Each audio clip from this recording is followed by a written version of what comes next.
The last time we met, we heard a story about Anansi and the birds. Now, you might think that a fall from the kingdom of the birds to almost certain doom would have dampened Anansi's spirits and maybe taught him a lesson in humility. But you know Anansi, he doesn't stay humble for very long. And we're going to find that out in this next story called Anansi and the Pot of Wisdom.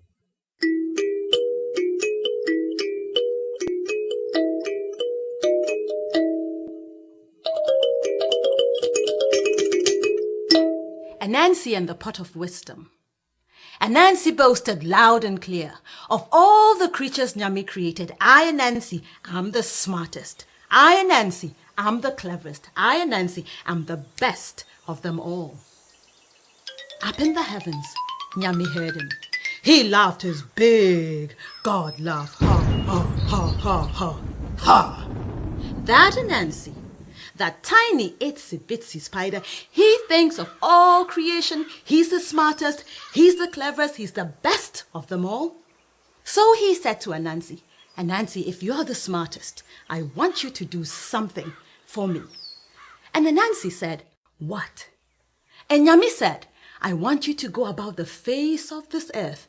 Every time you hear a piece of wisdom, I want you to take it. If you hear some good advice, I want you to take it. If you hear something smart, I want you to take it. And I want you to bring it all up to me in the heavens." So Anansi said, "If I do that, what will you give me in return?" And Nyami said, "I will have a crown made for you. It will be a golden crown. It will have the words, 'The Sage of All Time.'" Now Anansi, he loved crowns. He could just imagine himself walking down Main Street with a crown on his head, and everybody would say, "Oh, look at Anansi. Isn't he smart? Isn't he clever?" Oh, how he wanted the crown. So Anansi said, "Yes." Now, you and I may think that bringing the wisdom of the world is something really hard, but Anansi, he was a collector of wisdom. All his life, he had been going to and fro, taking wisdom from here, a proverb from there, good advice from here, knowledge from there. And indeed, he had the wisdom of the world, which he kept in a pot, which he hid in his garden. So when Nyami said, "Bring me the wisdom of the world," Anansi said yes. He went to his backyard. He went to his garden. He dug up the pot of wisdom and he decided to take it to Nyami.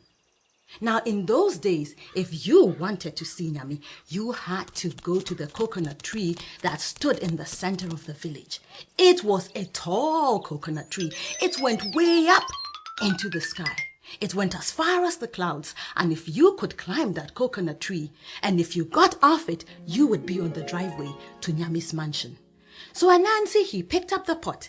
He considered how he would climb the coconut tree. Now, if you know Anansi, Anansi is a spider, you will know he has 8 arms and legs. And so Anansi tied the pot to his back. That way he could use all 8 arms and legs to climb the coconut tree. If you've ever seen a coconut tree, you will know it doesn't have branches low down. All the branches are way high up. So to climb a coconut tree, you've got to wrap your limbs around it and you've got to scale up and up and up. So Anansi, he tied the pot to his back. He went to the coconut tree. He put first 1 arm, then 2 arms, then 3 arms, and 4 arms, and 1 leg, and 2 legs, and 3 legs, and 4 legs around the coconut tree, and he began to climb. Now it was morning, and people were passing from their houses to their farms, from their houses to the market, and they saw Anansi on the tree. They knew he was going up to see Nyami, and they gathered just like we are gathered here today, and they began to cheer him on. They said, "Go Anansi, go Anansi, go Anansi, go Anansi." They said, "You can do it, you can do it, you can do it, you can do it." Anansi climbed higher and higher and faster and faster. He was tired, but he was not going to quit. He climbed and he climbed and he climbed until at last he was near the top of the tree. When he got to the top of the tree, the people got so excited. They said, Anansi, you did it! And Anansi got so excited, he said, thank you, thank you, thank you, thank you. Then all of a sudden, it seemed to him as if his world was turning around. It seemed to him as if the wind was blowing. He wondered if he was upside down. It took him a while, but he figured it out, that he was indeed falling and falling and falling and falling until at last he hit the ground with a big bang. The pot, it broke into many, many pieces. Boys and girls, my grandmother was there and she said, wisdom grew feet and legs and ran north and south and east and west and all the places in between. Wisdom jumped into people's pockets, slept under people's pillows, slipped into backpacks, and all of a sudden, wisdom was everywhere, and everybody, every boy, every girl, every man, every woman, every color, everybody got a piece of wisdom. My grandmother says that is why we have to listen to one another. Otherwise, we'll never know what someone else got. But you might be wondering what happened to Anansi.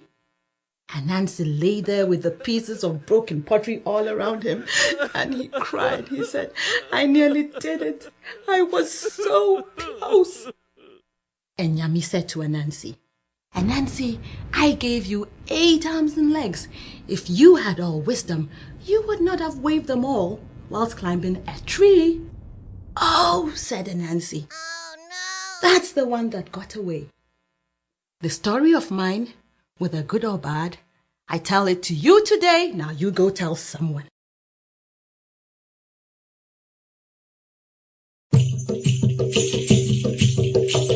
We've shared with you a little piece of the history of Africans in Africa. We still have a lot more to tell you about those Africans who came to this part of the world, the Americas where we live. And we have a lot to tell you about Europeans, both in Europe and in the Americas. This is a long history, and we want you to find out more on your own. Maybe your teacher can help you by sharing some wonderful books and other things. It's a long history, and we've just gotten started. Good luck and good travels.